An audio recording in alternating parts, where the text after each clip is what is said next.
তার মাকে খুব ভালোবাসতো। তার মা চলে যাওয়ার পর আরিম দ্বিতীয় বিয়ে করে জিনকে।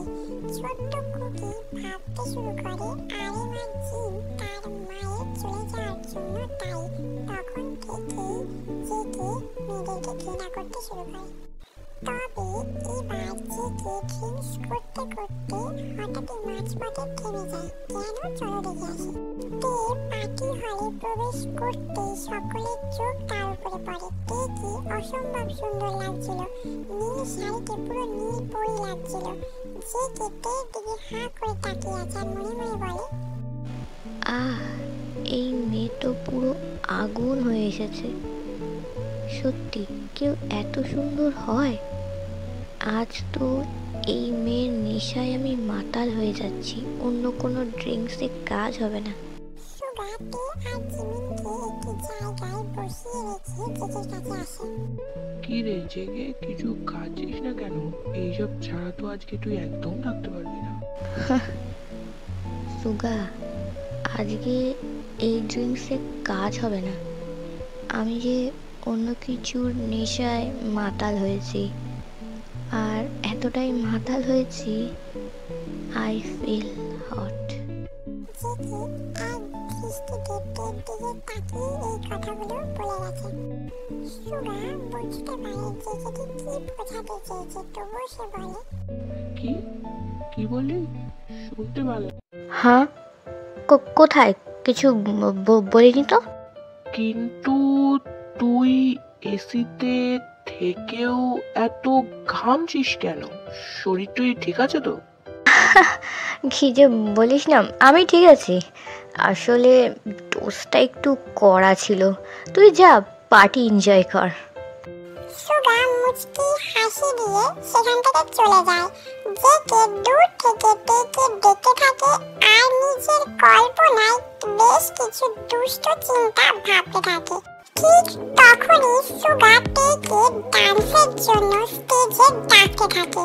সকলের জোড়াজোড়িতে শাড়ি পরা সত্ত্বেও তে ডান্স করতে স্টেজে উঠে পড়ে। সকলে তে ডান্স দেখে খুশিতে ক্ল্যাপিং করছিল, কিন্তু অন্যদিকে জেগে এই মেয়ে কি ব্ল্যাক ম্যাজিক জানে? যে ছেলে আজ অবধি কোনো মেয়েকে তার আশেপাশে ঘেঁষতে দেয়নি, মেয়েদেরকে শুধু ঘৃণাই করে, আজ সেই ছেলে এই মেয়ের জন্য পাগল হয়ে উঠেছে। এত সুন্দর কেন তুমি তে? আর একে এত কোমর দুলিয়ে নাচতে কে বলেছে? তে, I need you, I want you. আমার তোমাকে প্রয়োজন। আমি নিজেকে কন্ট্রোল করতে পারছি না। আমার তেকে প্রয়োজন। জেগে একজন ওয়েটারকে কিছু টাকা দিয়ে তের কাছে পাঠায়। আই এম সরি ম্যাম, আমি ইচ্ছে করে কিছু করিনি। আমার ভুল হয়ে গেছে, আমি বুঝতে পারিনি আপনার শাড়িতে জুস পড়ে গেছে। Sorry ma'am. ওকে, কোনো অসুবিধা নেই, তুমি যেতে পারো। গাইজ, আমি শাড়িটা একটু পরিষ্কার করে আসছি। এই বলে তে ওয়াশরুমের দিকে যায়। ওয়াশরুমের দিকে যাওয়ার সময় জেগে এক টানে তেকে কি রুমে নিয়ে যায়। কে কে কে? চুপ, চিৎকার করবে না। তে পারফিউমের স্মেলে বুঝতে পেরে যায় ব্যক্তিটা আর কেউ না, জেগে। স্যার, আপনি আমাকে এখানে কেন এনেছেন? আমাকে ছেড়ে দিন, আমি বাইরে যাব। ছেড়ে দেব বলে ধরিনি তো বেবিকার। কি কি সব বলছেন? আমাকে ছেড়ে দিন, আমি বাইরে যাব, আমাকে প্লিজ ছেড়ে দিন। ঠিক আছে, ছেড়ে দিচ্ছি, কিন্তু পানিশমেন্টটা তো আগে দিয়ে নি। আমি কি করেছি? কোন ভুলের জন্য আপনি আমাকে পানিশমেন্ট দেবেন? তুমি সত্যি অনেক বুদ্ধিমতী। I like it. তোমার তো ভুল হয়েছে। এই যে এত সেজে আজকে এসেছো পার্টিতে, আমার কোম্পানির যত এমপ্লয়ি আজকে এসেছে সবার মাথা তুমি ঘুরিয়ে দিয়েছো। এতে তো আমার কোম্পানির লস, আমার কোম্পানির ক্ষতি হয়েছে। তাই তোমাকে পানিশমেন্ট তো পেতেই হবে। কি যাতা বলছেন? আপনার মাথা খারাপ হয়ে গেছে, আমাকে যেতে দিন। আমার হাত ছাড়ুন, আমার ব্যথা লাগছে। লাগুক ব্যথা, আমিও অনেক পেয়েছি, আমিও অনেক কষ্ট পেয়েছি। কই, তখন তো কেউ আমার কষ্ট বোঝেনি, কেউ তো খোঁজও নিতে আসেনি। তে বুঝতে পারে জেকেটি কি বোঝাতে চেষ্টা করছে। তেরও খুব কষ্ট হচ্ছে।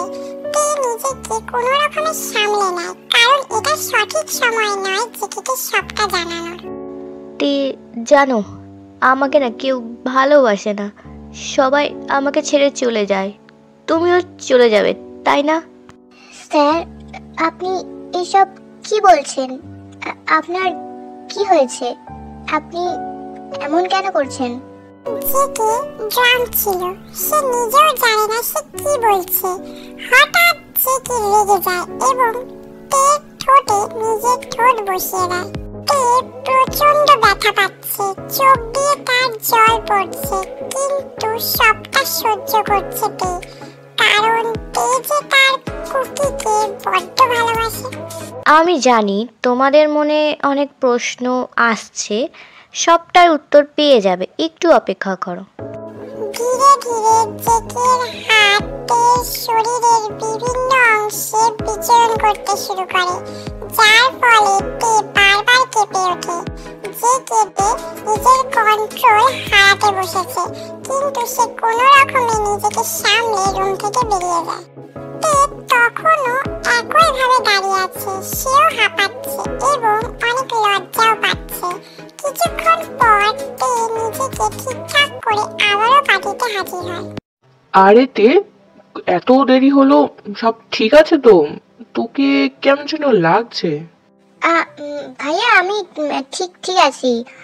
বলছি ভাইয়া, আমার আর এখানে ভালো লাগছে না, আমি বাড়ি যেতে চাই।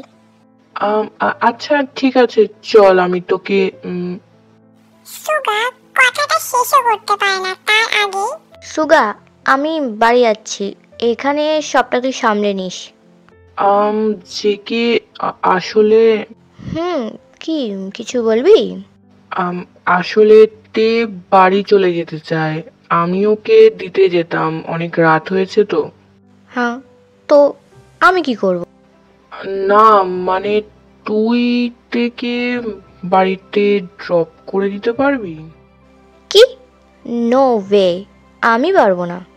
সুগা একটু জোরাজুরি করতে জেকে রাজি হয়ে যায়। কি হলো?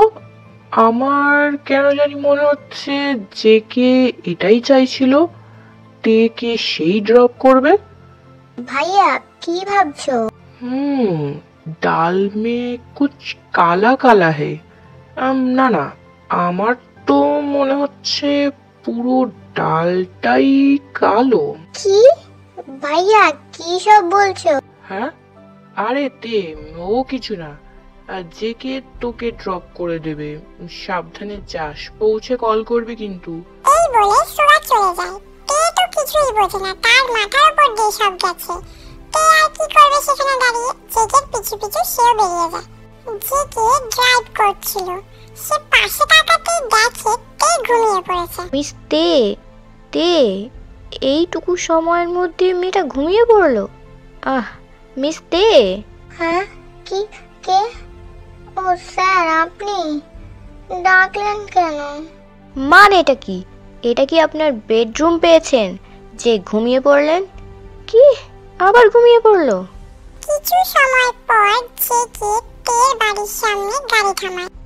বাড়ি তো পৌঁছে গেলাম, এবার মেয়েটাকে ডাকি। মিস তে। ওহ, কত কিউট লাগছে, একদম আমার এঞ্জেলের মতো।